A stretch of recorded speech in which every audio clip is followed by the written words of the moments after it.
Hello everyone, welcome to today's class.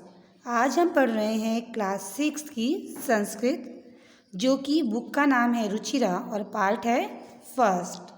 अपनी इस book के 7 चैप्टर हम लोग कर चुके हैं और आज जो हम चैप्टर करेंगे वो है चैप्टर नंबर 8।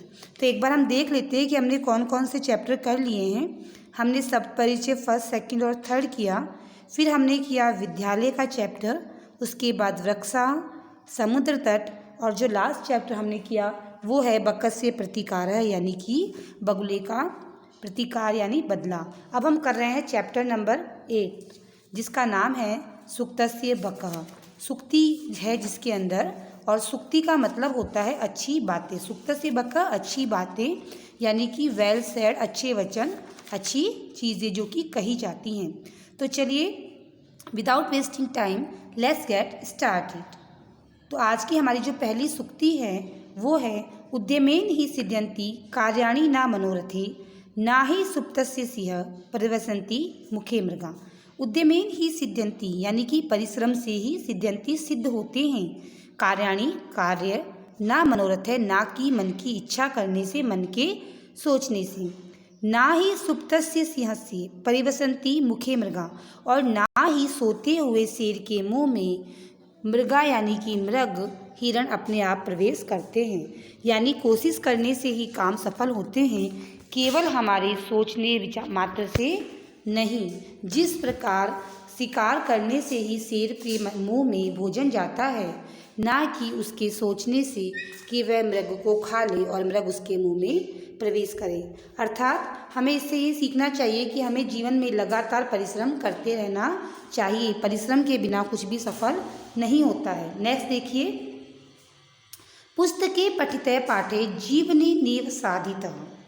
पुस्तके पठितः पाठः जीवने नीव साधितः।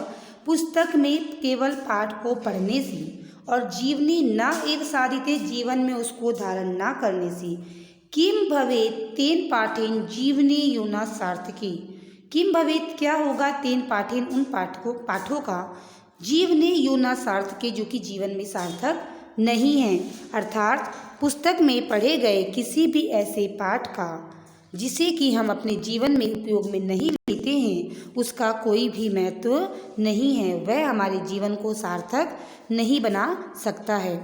इसके अंदर कहने का जो अर्थ है, भावार्थ है, वह ये है कि हम पुस्तक में जो भी अच्छी बातें सीखते हैं, जो भी सद्गुण सद्विचार सीखते हैं, उनको हमें जीवन में धारण करना चाहिए।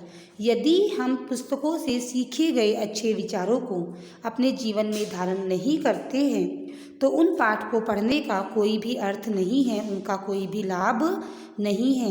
वह तभी संपूर्ण सिद्ध होंगे जबकि हम उनको अपने जीवन में धारण करते हैं और उन अच्छी विचारों से अपने जीवन को भी सार्थक बनाते हैं। चलिए देखते हैं नेक्स्ट है प्रिय वाक्य प्रदानेन सर्वे तुष्यन्ति मानवा। प्रिय यानी कि मीठे, यानी कि अच्छे लगने वाले, हितकारी वाक्य प्रदानेन वाक्यों को बोलने से, सर्वे तुष्यन्ति मानवा सभी लोग संतुष्ट होते हैं, सभी लोग खुश होते हैं। तस्मात् प्रियम ही वक्तव्यम वचने का दरिद्रता। तस्मात् तो इस प्रकार की, प्रियम ही प्रिय लगने वाले ही, वक्तव्यम वाक्यों को, वचने बोलने में, का दरिद्रता क्या विचार या क्या गरीबी।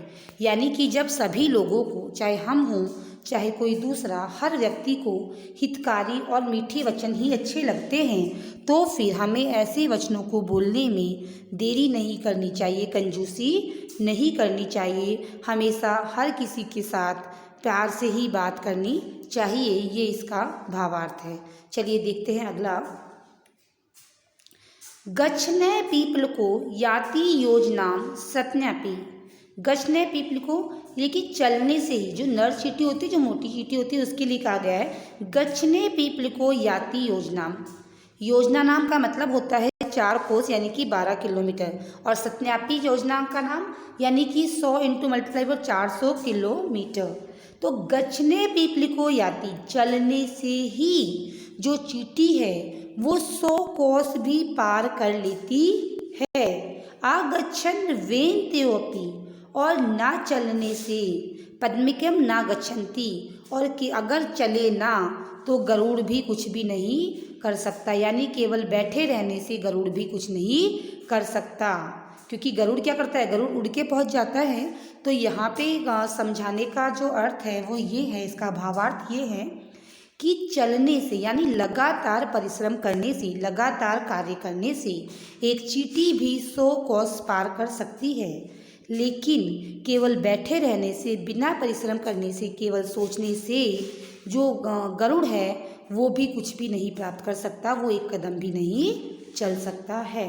अर्थात परिश्रम किसी भी कार्य की प्राप्ति के लिए, किसी भी सफलता के लिए लगातार परिश्रम करते रहना चाहिए। देखते हैं नेक्स्ट। काका कृष्णा पिका कृष्णे को भेदो पिका काक्यो। काका कृष्णे कौआ काला है, पिका कृष्णे कोयल भी काली है। को भेदे क्या भेद है, पिका काक्यो कौए और कोयल में। वसंत के समय यानी वर्षा ऋतु के बसंत काल में प्राप्ते काका काका पिका पिका क्या प्राप्त होता है, कौआ कौआ और कोयल कोयल।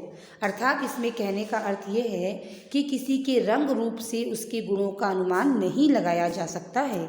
जैसे कि कौआ भी काला होता है और कोयल भी काली होती है, दोनों दिखने में एक समान, एक ही वर्ण के लगते हैं, लेकिन जब बसंत ऋतु आती है तो कौआ अपनी कर्कश ध्वनि में काँव काँव करता है, जबकि कोयल अपनी मधुर ध्वनि में गीत गान करती है। अर्थात गुणों का रंग से कोई भी लेना देना नहीं होता है। व्यक्ति अपने गुणों से सम्मान पाता है और अपने अवगुणों से अपमान की प्राप्ति करता है, क्योंकि जैसे ही कौआ बोलता है ना तो हम सब उसे हटा देते हैं, लेकिन अगर कोयल बोल रही होती है तो हम भी उसको सुनते हैं, सभी सुनते हैं ना। तो इसीलिए कहा गया है कि रंग भेद से या एक समान रंग होने से कोई फर्क नहीं पड़ता, काले गोरे ऊंच नीच से कोई फर्क नहीं पड़ता। आपके जो गुण होते हैं वही आपको क्या करते हैं, सम्मान की प्राप्ति करवाते हैं, फिर चाहे आपका रूप कैसा भी हो। I hope you enjoyed this chapter. We will continue the question answer of this chapter in our next class. Till then, if you have any query, आपको कुछ भी पूछना है, इससे रिलेटेड आपकी कोई भी क्वेरी है तो आप पूछ सकते हैं। Stay home, stay safe, keep study. Thanks for watching.